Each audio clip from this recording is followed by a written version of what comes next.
کیونکہ پٹائی بھی تو ہوئی ہے نا ان کی. اچھا. ہاں امام اعظم ابو حنیفہ کو بہت مارا ہے نا. جی جی. ہاں بہت درے برسائے ان پہ. اچھا اہل بیت کے محبت کی وجہ سے. اب اللہ عالم کہ یا تو یہ ہو سکتا ہے کہ انہوں نے فقہ بنانے کے لیے منع کیا ہو تب مارا ہو. جی. رنگ پٹائی بہت ہوئی ہے ان کی. اچھا اچھا اچھا. ہاں تو یہ ہو سکتا ہے کہ انہوں نے مجبوری میں ایسا کیا ہو. جی. ہاں کیونکہ یہ فقہ حنفی جو ہے حضرت امام اعظم سے تو بہت کم روایتیں ہیں. اچھا. ہاں ہاں. ان کے مسائل بہت کم ہیں. یہ تو ابو یوسف جو ہے نا یہ ساری فقہ امام ابو یوسف کی ہے. جی. ہاں اور اس میں ایسے گندے گندے خطرناک مسائل ہے کہ آدمی کافر ہو جائے گا اگر اس پہ عمل کر لے تو. جی. کہ کپڑا لپیٹ کے آزاد تناسل کو ماں بہن سے صحبت کر سکتے ہیں. ہاں یہ فقہ حنفی میں ہی ہے. کتے کی کھال دباغت کر کے اس پہ نماز پڑھ سکتے ہیں. اور یہ نہیں صرف بہت سے گندی باتیں لکھی ہوئی ہیں اس میں.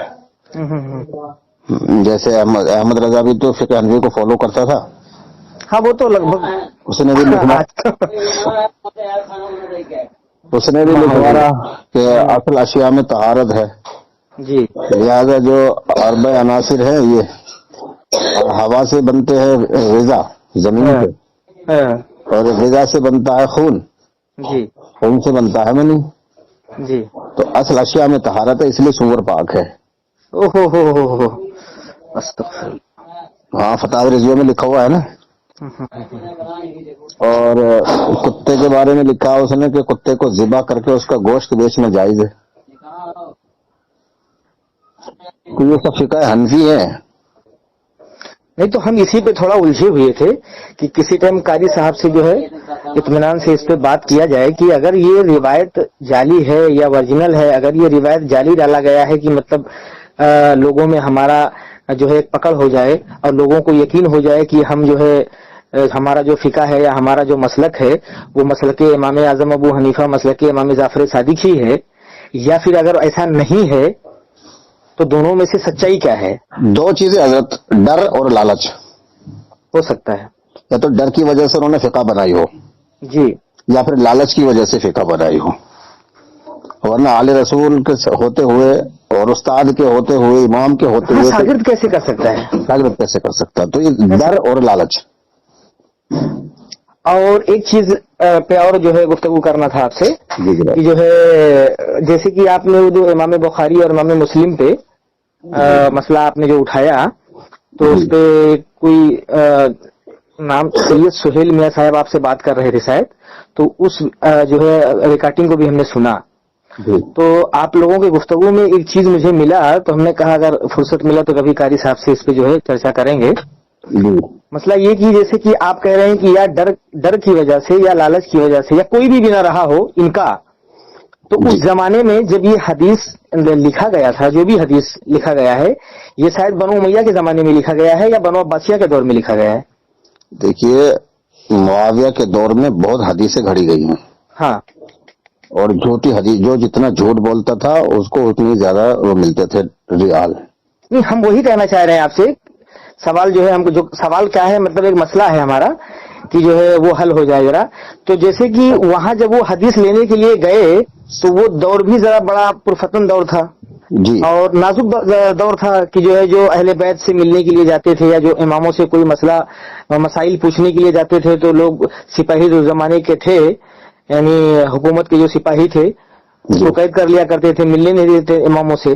تو ایسا تو نہیں کہ آپ جب گئے وہاں پہ جو ہے حدیث لینے کے لیے تو جو بھی حدیث انہیں ملا اور وہاں سے وہ حدیث لائے اور لانے کے بعد کتابوں میں اس لیے آپ نے ڈال دیا کہ جو ہے امت کے علماء جی جو اسے پڑھیں گے، پڑھنے کے بعد اس پہ فیصلہ کریں گے کہ صحیح ہے یا غلط، اور اس پہ آپ نے جو ہے موضوع ہے یا پھر کیا کیا ہے جو بھی ہے مطلب ضعیف ہے وغیرہ آپ نے اس کے آگے پیچھے لکھ دیا جی. تو ایسا بھی تو ہو سکتا ہے نا کہ وہ زمانہ بڑا جو ہے نازک دور تھا، اہل بیت کی جو ہے محبت کرنے والوں کو بڑا تکلیف دیا جا رہا تھا، تو ایسا بھی ہو سکتا ہے. نہیں بخاری مسلم میں اہل بیت کے چاہنے والے سے تو روایت کہاں ہے؟ اچھا اچھا، اکثر جو ہے نا ان کے دشمنوں سے ہی روایتیں ہیں. اچھا. حضرت ابو ہریرہ جنگ خیبر کے موقع پر ایمان لائے ہیں جی. اور 2 سال رسول کی خدمت میں رہے، وہ بھی مسجد کے باہر بیٹھے رہتے تھے. ہاں وہ تو کھلی بات ہے نا، 2 سال کی صحبت ہے. تو اب جو ہر وقت ساتھ رہا ہو، رزم میں، بزم میں، مکان میں، میدان میں، گھر والے در والے ہر وقت ساتھ رہے مولا کائنات علیہ السلام. جی جی، مولا علیہ السلام ہمیشہ ساتھ تو زیادہ پتہ ان کو ہوگا یا ابو ہریرہ کو ہوگا؟ اور پھر آقا نے کہا بھی ہے انا مدینۃ العلم وعلیون وابواب علم کا شہر والی اس کے دروازہ، بات ہی ختم ہو گئی پھر. دوسری بات یہ، چلو ہم نے مان لیا بھائی حضرت ابو بکر تو مطلب سسر بھی تھے اور صحابی بھی تھے، ان سے روایتیں کیوں نہیں ہیں؟ ہاں خلفائے ثلاثہ جتنے بھی ہیں ان سے روایتیں کہاں ہیں بتائیے؟ یہ بھی بات ایک پکڑ کی ہے نا. بہت کم روایتیں ہیں. خلفائے ثلاثہ بہت کم ہے نا، بہت کم روایتیں. تو پھر اب ان کی بات کا کیسے یقین کر لیں؟ اب جو زمانہ ان سے جو ہے مدینہ میں 8 سال پہلے گزر گیا، تو اس کا ابو ہریرہ کو کیا معلوم؟ جی جی جی. ابو ہریرہ ہے، انس بن مالک ہے، عمر عاص ہے، اور 2-4 اور راوی ہے، حضرت عائشہ، ان سے بھری پڑی ہے تمام بخاری. بھائی اب آپ بہتر جانتے ہیں اس کے بارے میں، ہمیں تو اتنا جو ہے پتا ہے نہیں، وہ جو ہے جو بھی ہے، لیکن یہی پتا کرنا تھا کہ ہو سکتا ہے امام بخاری کتابوں میں اس لیے جمع کیے ہوں کہ امت کے علماء اس پہ فیصلہ کریں گے. میں ضعیف لکھ دیتا ہوں کہ اس کے آگے پیچھے اوپر نیچے جو بھی ہے. جہاں جہاں گستاخی رسول کلیئر ہے. ہاں اس پہ لکھا ہے نا کہ مطلب یہ ضعیف ہے یا یہ موضوع ہے، یہ چیز تو لکھا ہوا ہے نا اس کے اوپر. اصل میں ہے کیا، انہوں نے اپنی بچت کے لیے ایسا کر دیا، تو جس میں گستاخی رسول ہے وہ ضعیف ہے، تو آپ لائے کیوں؟ ہاں. حضرت ابوبکر رضی اللہ تعالیٰ نے کم سے کم 5000 حدیثیں جلائی جی اپنے دور میں. اب وہ کیوں جلائی تھی؟ یہ تو اس کی یہ وجہ ہوگی کہ قرآن کی اہمیت کم نہ ہو جائے، یا پھر یہ وجہ ہوگی کہ حدیث روایت جھوٹی ہے، انہوں نے جلوا دی. حضرت عمر نے بھی جلوائی، حضرت عثمان غنی رضی اللہ تعالیٰ نے قرآن کو جلوا دیا. 41 یا شاید 39 نسخے جلوائے تھے قرآن کے. اچھا، انہوں نے قرآن جلوا دیا؟ ہاں قرآن جلوایا تھا. اچھا. تب انہوں نے جو ترتیب دیا تھا وہ آج اس کو ہم صحف عثمانی کہتے ہیں، حضرت عثمان کا ترتیب دیا ہوا ہے. اچھا. ہاں. اب اس میں یہ ہے کہ جب ابوبکر کے زمانے میں مکمل ہو گیا تو پھر حضرت عمر کو کیا ضرورت تھی؟ تراویحوں میں کیا پڑھاتے تھے پھر وہ؟ اور جب حضرت عمر کے زمانے میں مکمل ہو گیا تو حضرت عثمان کو جلوانے کی کیا ضرورت تھی؟ دوبارہ ترتیب دینے کی کیا ضرورت تھی؟ اچھا. سوال پہ سوال، اعتراض پہ اعتراض، کوئی بات جو ہے نا جمنے والی نہیں، یقین کرنے والی نہیں ہے. ہر جگہ اختلاف، ہر جگہ اعتراض، سوال پیدا ہوتا رہتا ہے. تو اس لیے جہاں جہاں گستاخی رسول ہے وہاں ان لوگوں نے، معاویہ نے یہ کیا ہے سب، کیونکہ معاویہ بظاہر تو مسلمان تھا، اندر سے بہت بڑا دشمن تھا نا رسول کا. تو اس وجہ سے یہ ساری کرتوت معاویہ کی ہیں. اچھا، یہ امام بخاری جو ہیں یہ حدیث جب وہاں سے جمع کرنے گئے تھے تو دور کس کا تھا؟ دیکھنا پڑے گا کون سے بادشاہ کا دور تھا حضرت. اچھا. تو چلو ٹھیک ہے، وہ تو خیر دیکھ لیں گے، آپ بہت اچھی بات ہے. وہی میں سوچ رہا تھا کہ ایسا تو نہیں کہ حکومت کی دباؤ کی وجہ سے آپ ساری روایتوں کو لے کے آئے ہوں اور جو ہے حدیثوں میں آپ نے نقل کر دیا ہو.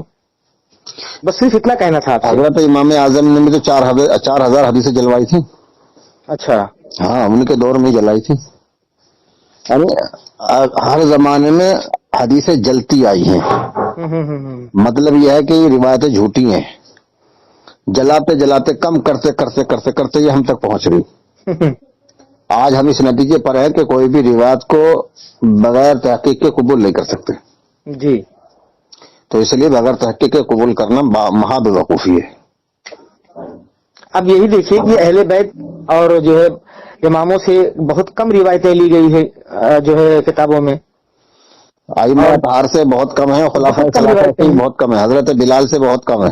بہت کم ہے. سلمان حضرت ابو ذر غفاری ہیں، حضرت سلمان فارسی ہیں، حضرت عمار بن یاسر ہیں، حضرت ابو ذر غفاری، جتنے بھی ہیں ان سے روایتیں بہت کم لی گئی ہیں. تو خاص صحابی تو یہی تھے نا ان سے لی جاتی.